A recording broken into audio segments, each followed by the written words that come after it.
Muy bien, ahí estamos de nuevo.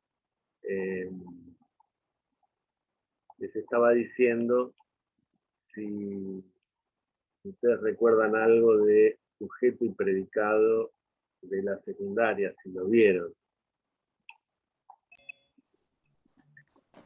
Sí, profe, el análisis sintáctico creo que era. Claro, exacto. Y uno cuando lo estudia dice, ¿con qué se come esto? ¿Para qué me va a servir? ¿No? Tiene que ver con darse un poquito cuenta cómo está construida la oración y cómo habla uno y cómo escribe uno, ¿no?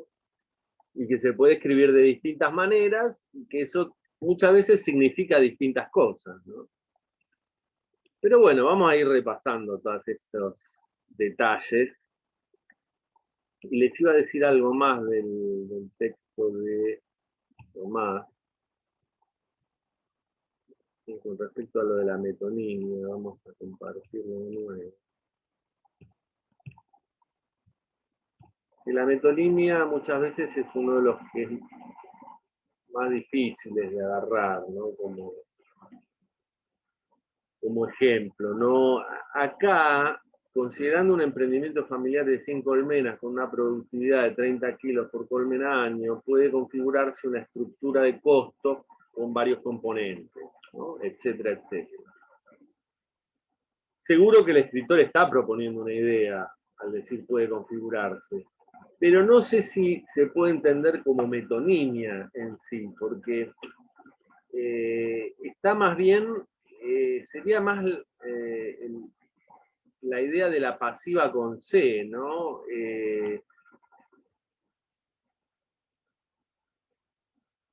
¿Qué cosa puede configurar una estructura de costos, ¿no? Con varios componentes, etcétera, etcétera, ¿no?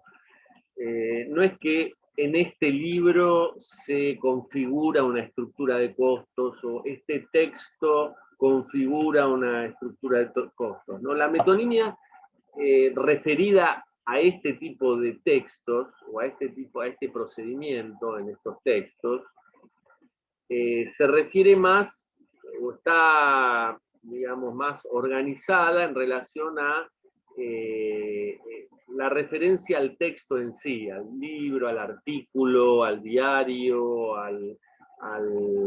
¿no? Al texto, ¿sí? Cuando hay una referencia a que eso es lo que hace la acción, ¿no? Según este texto se entiende tal cosa, según este libro se, se realiza tal acción, ¿no? Ahí aparece la metonimia, eso consideramos la metonimia. ¿Eh? Así que, bueno, ténganlo como muy en cuenta que a veces parece metonimia, pero en realidad es otra cosa, ¿no? Tiene que aparecer el texto como sujeto, el libro como sujeto, uno dándole la acción al libro, que en realidad al libro, al artículo, al texto, que en realidad no son sujetos, son cosas, ¿no? El libro no te puede dar una opinión, es el autor que escribió en ese libro, tuvo una opinión, ¿no? Bueno, ¿se entiende? Sí, profe. ¿Sí? Bueno. Mi gran duda es si están dormidísimos a esta hora o simplemente todavía cuesta arrancar y hacer el ida y vuelta. Profe, yo ¿Sí? tengo una duda. Dime. Bueno, en lo que sería la parte de personalización, eh, siento como que me confunde un poco los recursos, como que son casi muy similares, en lo que sería nosotros inclusivo, más que todo en nosotros modestia. Sí, son muy parecidos porque son todos con el nosotros. Cuando ustedes, digamos, esto les sirve como para tener la idea, ¿no? De que el nosotros, la primera persona del plural, es un recurso de personalización. Después el detalle, si es de modestia, de inclusivo, cómo le agrega un datito, pero no es tan importante, porque lo más importante es que ustedes se dan cuenta que el nosotros te personaliza el texto, ¿no? Entonces, con respecto a la evaluación, yo no voy a ser, digamos, tan exigente en cuanto a la terminología, ¿sí? Si la encuentran lo particular del nosotros, sino más bien que no se lo confundan con un recurso de despersonalización, ¿sí? ¿Se entiende? Pero bueno, esa primera persona del plural, ¿no? ¿Cuál es la diferencia con el matiz de la modestia? Es cuando digamos,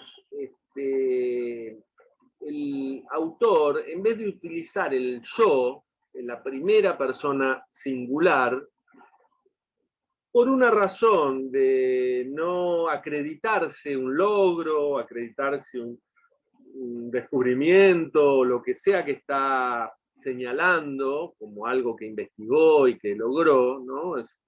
Lo pone como en plural, ¿no? Esta idea de, en vez de decir, yo me propuse investigar el desarrollo de la economía social entre emprendedores agropecuarios, como que era una actividad y una cosa que le interesaba a él, al autor, y fue lo que hizo, investigó eso, lo pone en plural.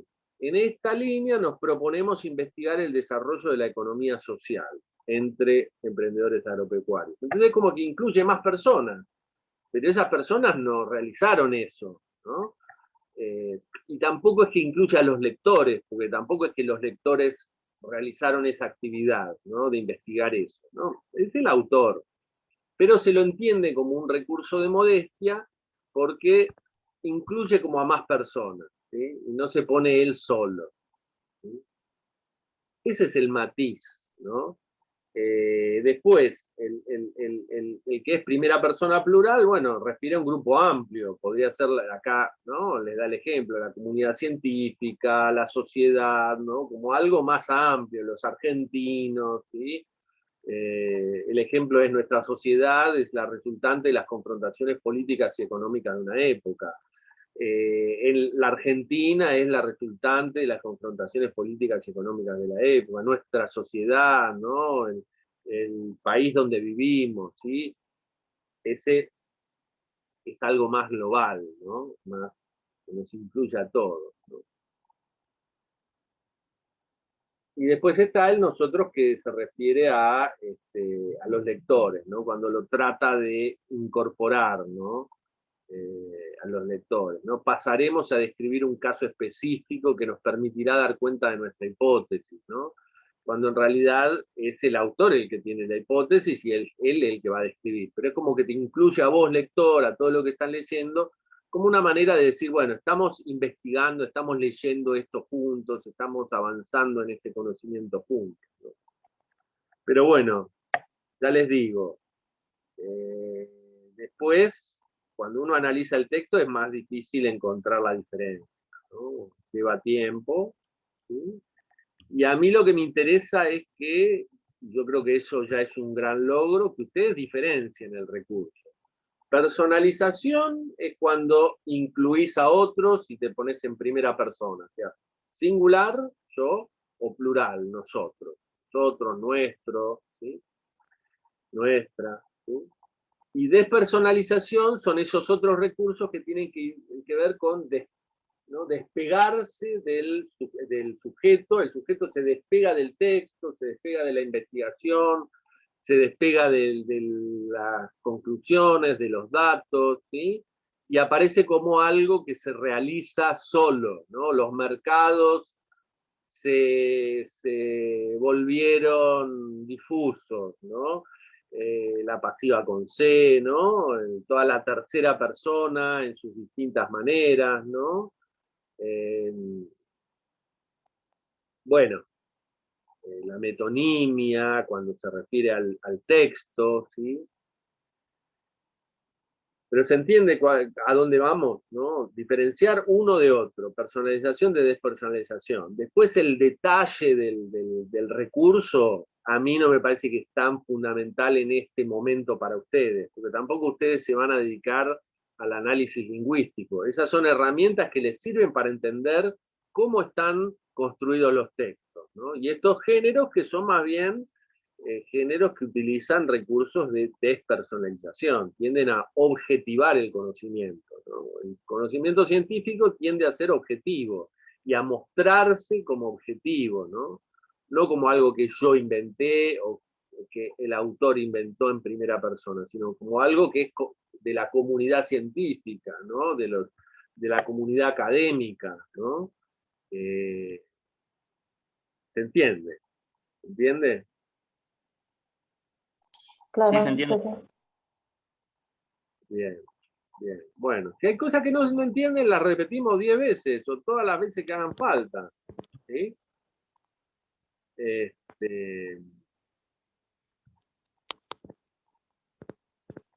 Si quieren podemos ir a... Me parece que los trabajos los fueron analizando bien. Los que les falten, bueno, yo se los voy a leer, les voy a hacer un comentario, ¿sí? Y bueno, si queda alguna duda, las vemos la que viene, ¿sí? Podemos ir a compartir el trabajo grupal, que hay algunos también subidos. ¿Cómo van con eso? ¿Les falta mucho? ¿Cómo se pudieron organizar? Cuéntenme un poquito.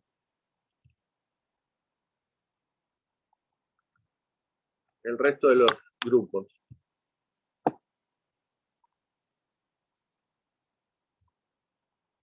Bueno, hablo yo. Dale. Bueno, que es como que me estoy hablando mucho ya. No. Nada, en nuestro trabajo como grupo de 3 personas que se hizo mucho más fácil, eh, fue bastante bueno. No se complicó tanto porque ninguno de los 3 trabaja, entonces pudimos hacerlo en un día. Bien, bien, genial. Bueno. Acá hay 4. Tenemos informe de coyuntura, ¿no? Analizan una situación específica, determinada en el tiempo y espacio, ¿no? Esto es fundamental, ¿no? La coyuntura refiere a tiempo y espacio, ¿sí? Un momento determinado, ¿sí? Un periodo determinado del tiempo. Abril de 2020 a abril de 2021, ¿sí? Un año, y comparamos eso. O diciembre de 2001, ¿no? Todo el conflicto, la crisis del 2001, diciembre de 2001. ¿Y con qué se relaciona ese tiempo específico, la coyuntura? Con la estructura, se vinculará con la estructura de determinado campo o rama del saber o actividad, ¿no? La estructura, ¿a qué se refiere? A esas líneas, a esos tópicos, a esos temas, a esas problemáticas, ¿no? Que definen a lo largo del tiempo una sociedad, ¿no?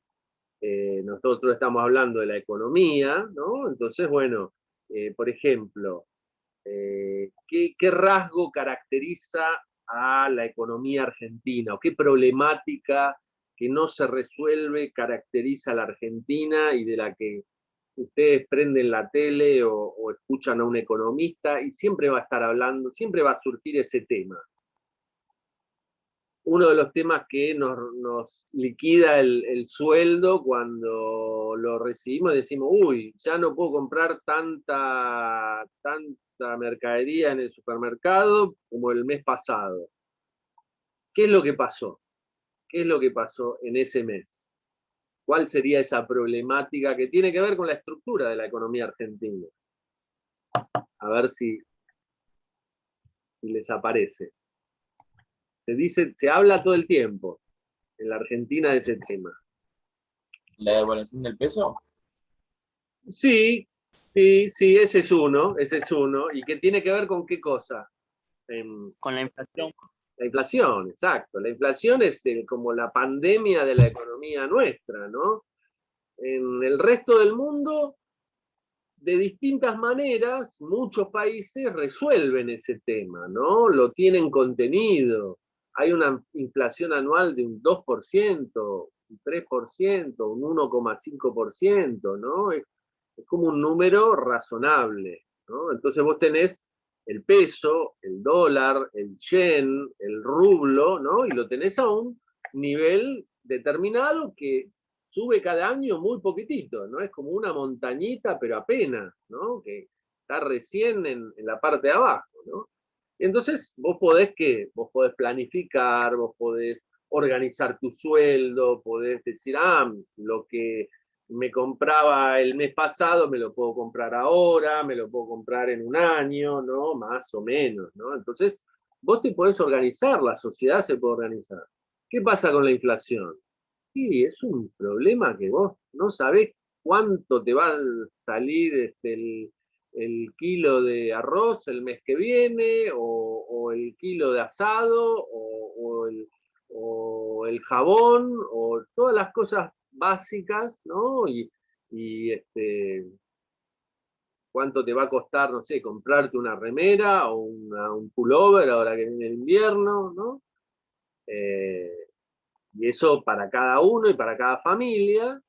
Y imagínense toda la economía, los comerciantes, ¿no? Tienen que hacer malabarismos para decir, bueno, ya le ponemos tanto más arriba para el mes que viene porque nos va a aumentar el insumo, etcétera, etcétera, ¿no? Todo eso complica muchísimo la economía, ¿no? La organización de la economía. La inflación es una variable estructural de nuestra economía, ¿no? Es un problema estructural, ¿no? Algunos lo explican de una manera, otros de otra. Ahí ya es meterse en el problema, ¿eh? Pero bueno, fíjense cómo tenemos ahí ejemplos, ¿no? De eso. Bueno, y vamos a compartir lo que puso el grupo de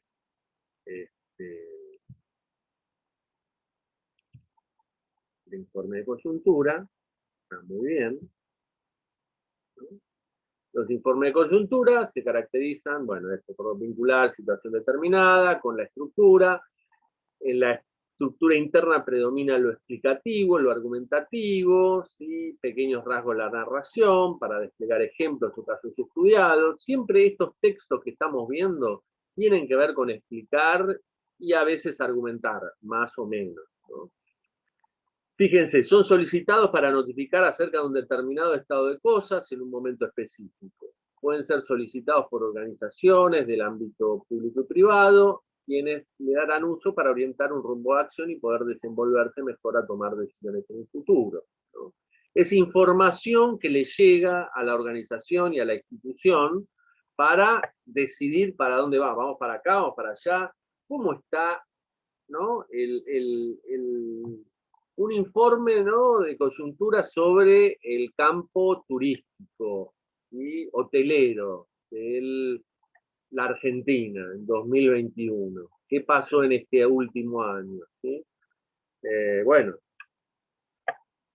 el coronavirus hizo que todo el campo turístico tuviera muchísimos problemas, estuviera detenido, bueno, hubo pérdidas, ¿no? Entonces eso nos va a dar seguro resultados bastante complicados, y entonces que, bueno, te van a poner un campo de atención sobre el tema y vos tomarás tus decisiones, si vas a invertir, si no vas a invertir, en qué situación vas a invertir, o esperando qué cosa, qué cambio que ocurra, ¿no?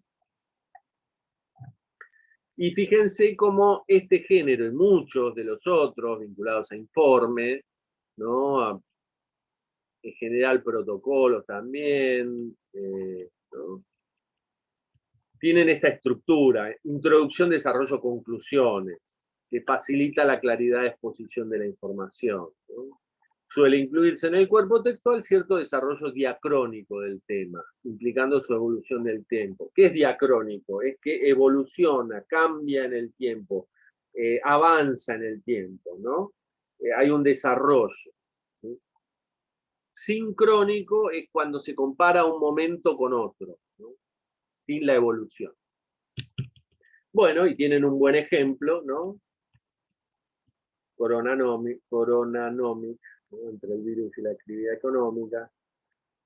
Ponen el cuadro, ¿no? Tiene mucha información, se explica, ¿no? Esta situación del virus y la actividad económica, ¿no?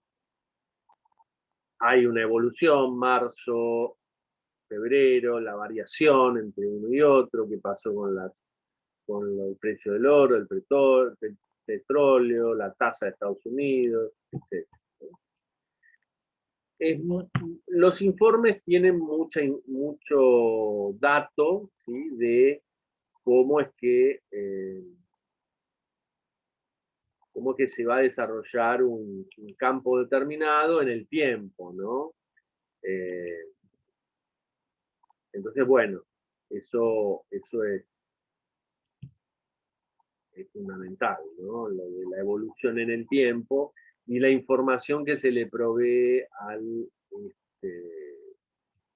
lector, ¿no? Profe, tengo una duda. Dime. ¿El informe de coyuntura siempre tiene que mostrar, ponerles gráficos y estadísticas, o puede mostrar una cita de un pensador, un investigador? Sí, las dos cosas. En general muestra los gráficos, pero la información también puede estar redactada, no necesariamente puesta como un gráfico, ¿no? ¿El gráfico para qué sirve? Para simplificar la lectura, ¿no? Para que vos los datos los tengas como muy a la vista y claros para poder compararlos. Pero un gráfico, toda la información de un gráfico vos la podés redactar en oraciones, en distintos párrafos, y se supone que el lector la va a entender también, ¿no? Quizá va a tener que releer, va a tener que volver atrás, ¿no? Si quiere comparar una información con otra, ¿no? El cuadro tiende a sintetizar y simplificar el entendimiento y la interpretación de la información, ¿sí? Es eso nomás. Y en general aparece en todo este tipo de informes los cuadros, ¿no? Los cuadros, las infografías, ¿no? Todo eso que ustedes van a realizar en el informe, que no se los puse todavía, como teníamos tanto material, no les puse el link a los informes del año pasado, pero ya para la que viene se los voy a poner, como para que ustedes miren los trabajos de los compañeros, y vean cómo efectivamente utilizaron cuadros, utilizaron infografías, ¿no? Todo este tipo de recursos que tienden a simplificar el entendimiento, ¿no? Porque, bueno, es mucha información, ¿no? Entonces uno, si no la tienen claro la información y no la puede ver rápido, ¿sí? Bueno, te lleva más tiempo leerlo, te lleva más tiempo entender el texto, ¿sí? Fíjense acá el grupo que trabajó con informe técnico institucional, ¿no? Que se parecen mucho, ¿no? a los informes de coyuntura. Todos los informes tienen una estructura parecida, ¿no? Que tiene que ver con esto de introducción, desarrollo y conclusiones. Fíjense acá, ¿no? En estos textos se manifiestan proyectos, estado de cosas, situaciones, ¿no? Específicas. Lo mismo, predomina lo explicativo, lo argumentativo, tienen introducción, tienen desarrollo, tienen conclusiones, tienen un glosario, ¿no? ¿Glosario qué es? Es cuando vos ponés significado de conceptos, ¿no? Y sobre todo, lo que nos tenemos que detener en los géneros es para qué sirven y por dónde circulan, ¿no?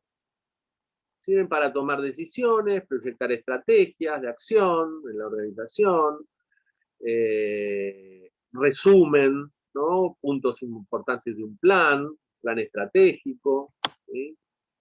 Son pedidos por expertos, a expertos sobre un determinado tema, son más bien extensos, ¿no? Tienen lenguaje técnico, ¿no? Acá te dan los consejos, pusieron los consejos para escribirlos, ¿no? De escribir el proyecto, cómo se van a obtener los ingresos, la inversión que necesita, cuándo se puede recuperar la inversión, quiénes lo van a recuperar, quiénes lo van a llevar a cabo, ¿no? Y acá tienen un ejemplo, ¿sí?, de una empresa de marketing, ¿no?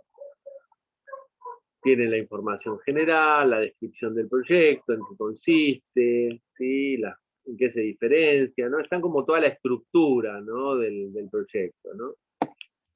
Un modelo de negocio, presentación del modelo de negocio, del mercado, ¿no?, el estado actual del proyecto, quiénes son los integrantes del equipo, ¿no?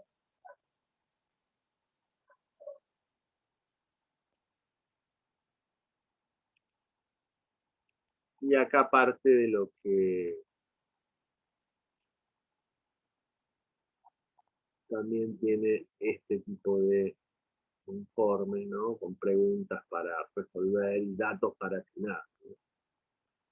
Tiene mucha información, ¿sí?, y va a circular en principio por una institución, ¿no?, una organización, que puede ser esto, una organización privada, un hotel, puede ser una cámara de turismo, ¿sí?, que vincula a todas las organizaciones vinculadas al turismo y a la hotelería, ¿no? Puede ser pedido por un organismo del Estado, ¿sí?, un informe determinado, ¿no? Por ejemplo, el Ministerio de Desarrollo Social le pide al INDEC un informe determinado sobre la pobreza en tal lugar, ¿no?, en este último año, o en los últimos meses, ¿no? O la situación de las madres solteras en el conurbano bonaerense, el segundo y tercer cordón del conurbano bonaerense, ¿no? ¿Qué es lo que pasa con las madres solteras, ¿no? Se piden datos específicos para después poder, con esos datos y con esa información, tomar un plan de acción, decir, bueno, tenemos que tomar esta estrategia con respecto a la problemática de las madres solteras, ¿no?, en este lugar, con qué las tenemos que vincular, no estamos llegando con los planes de asignación universal por hijo, ¿por qué no estamos llegando o tienen dificultades con la atención de salud o con esto, con lo otro, ¿no? Y entonces vos, teóricamente, con esa información podés tomar mejores decisiones, ¿no?, en tu organización,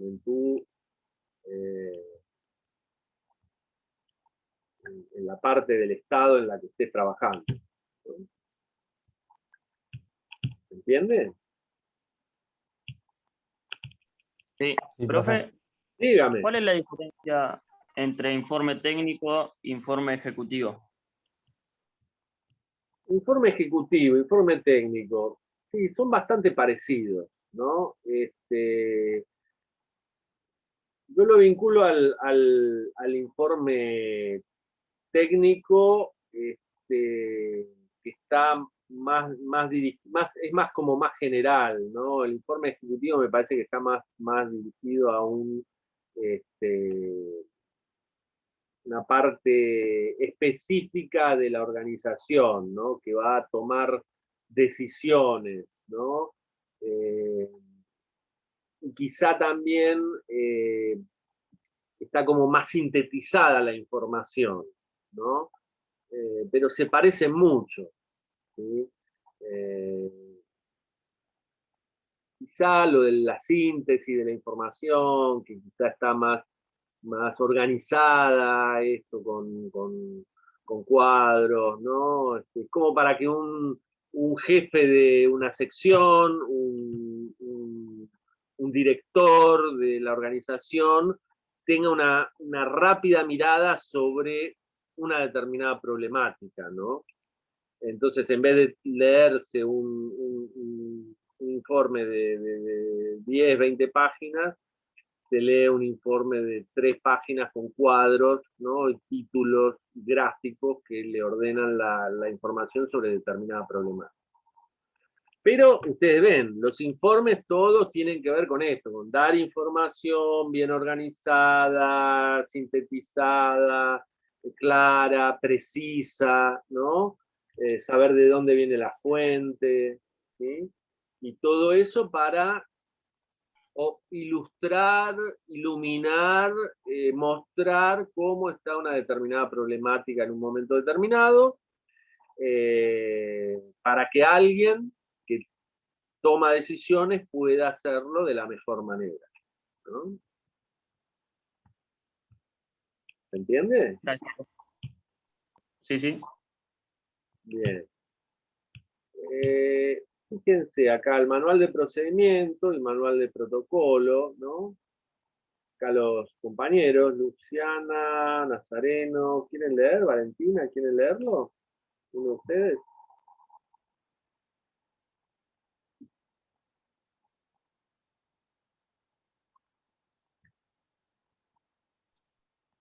Bueno, leo yo. Dale.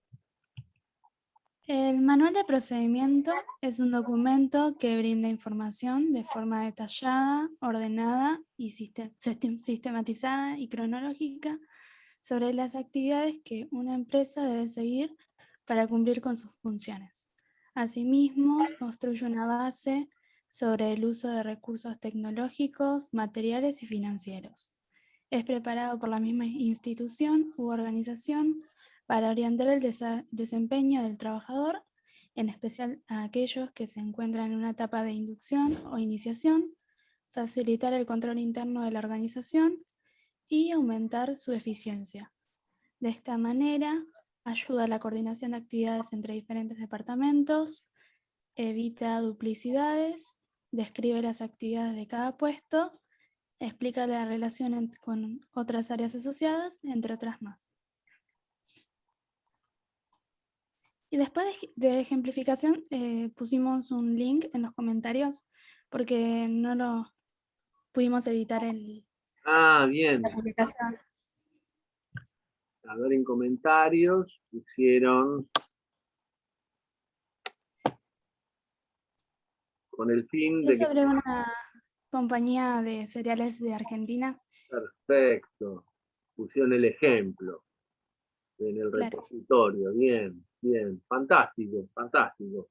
Bueno, fíjense, ¿no? Acá los compañeros, muy en forma pertinente, ¿no? Y adecuada, ¿no? Describen el manual de procedimientos, ¿sí? Y que tiene que ver con organizar, ¿no? Algún tipo de actividad, acciones, proceso, ¿no? De una empresa, de una fábrica, de una institución gubernamental, ¿no? ¿Cómo funciona? ¿Quién hace qué cosa? ¿Qué hacemos primero? ¿Qué hacemos después? ¿No? Todo el recorrido, ¿no? del proceso, ¿no? Cómo se controla internamente las distintas acciones, cómo se mejoran, cómo se tiene la calidad, ¿no? Aumentar la eficiencia, ¿no?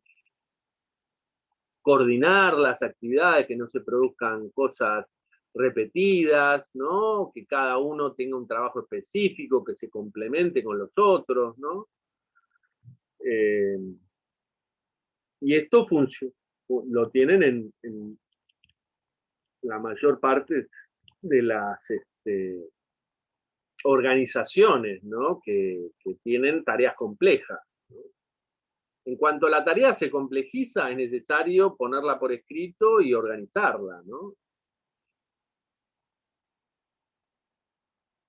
Bueno, muy bien.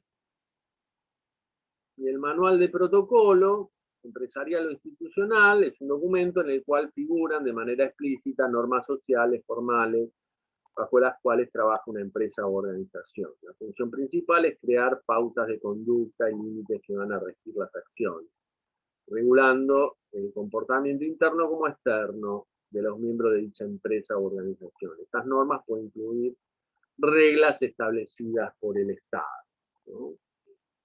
En este caso son protocolos empresariales o institucionales, ¿no? Vinculan normas formales para el trabajo de esa institución o empresa, ¿no?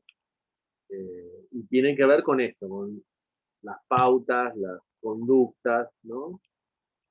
Tenemos por acá.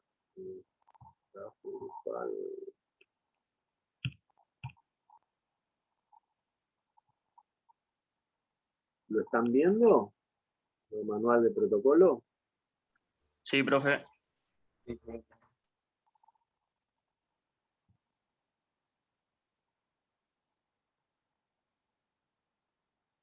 Bueno, fíjense, ¿no? Cómo se desarrolla todo el género, ¿no? Ordenar relaciones laborales, comunicativas, fijar una imagen corporativa, ¿no? Todas cosas que tienen que ver con el afuera y el adentro, ¿no? Cómo nos organizamos y qué imagen damos hacia afuera, ¿no? Y después hay acá distintos tipos, ¿no? Protocolo. Es una palabra que, y un género, digamos, que se popularizó mucho, se habló mucho en este tiempo, ¿no? De pandemia, ¿no? Los protocolos, ¿cómo hacemos un protocolo para volver a las clases? ¿Cómo hacemos un protocolo para las actividades deportivas y recreativas, ¿no?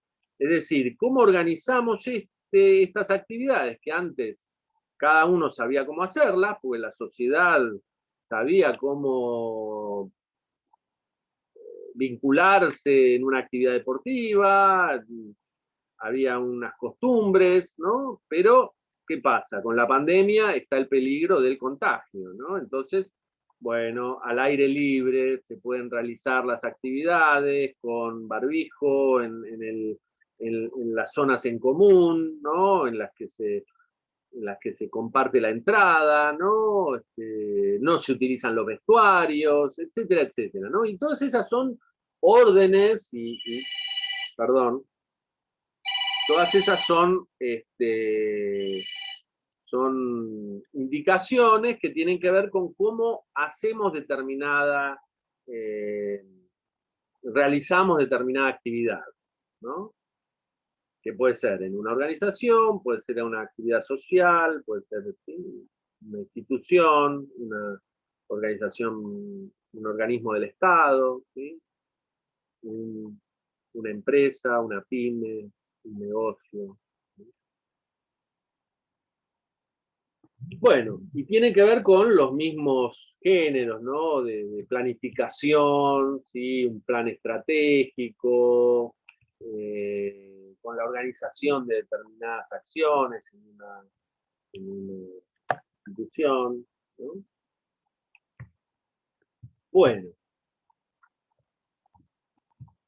creo que están bastante bien con los géneros, los veo organizados, los veo entendiendo los recursos de personalización y despersonalización. Recuerden que tienen que ser más bien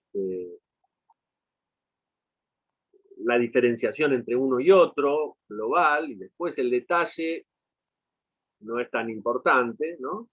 Nazareno, ¿qué ibas a decir? Profe, yo todavía no entregué el trabajo práctico que es individual.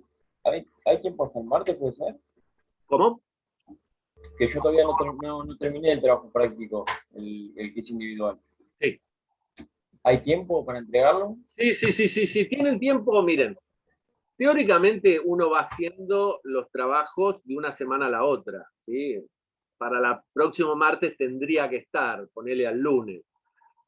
Si se llegan a complicar, lo principal es que vayan haciendo los trabajos, no que los hagan todos, ¿no? No que se cuelguen y lo dejen por ahí. Sino, bueno, no llegaste esta semana, lo haces la semana que viene, ¿sí? Pero lo importante es hacerlo, ¿sí? Porque les sirve de práctica, les sirve para que yo los vaya viendo, que ustedes están presentes y van haciendo los trabajos, y bueno, les sirve para el parcial también.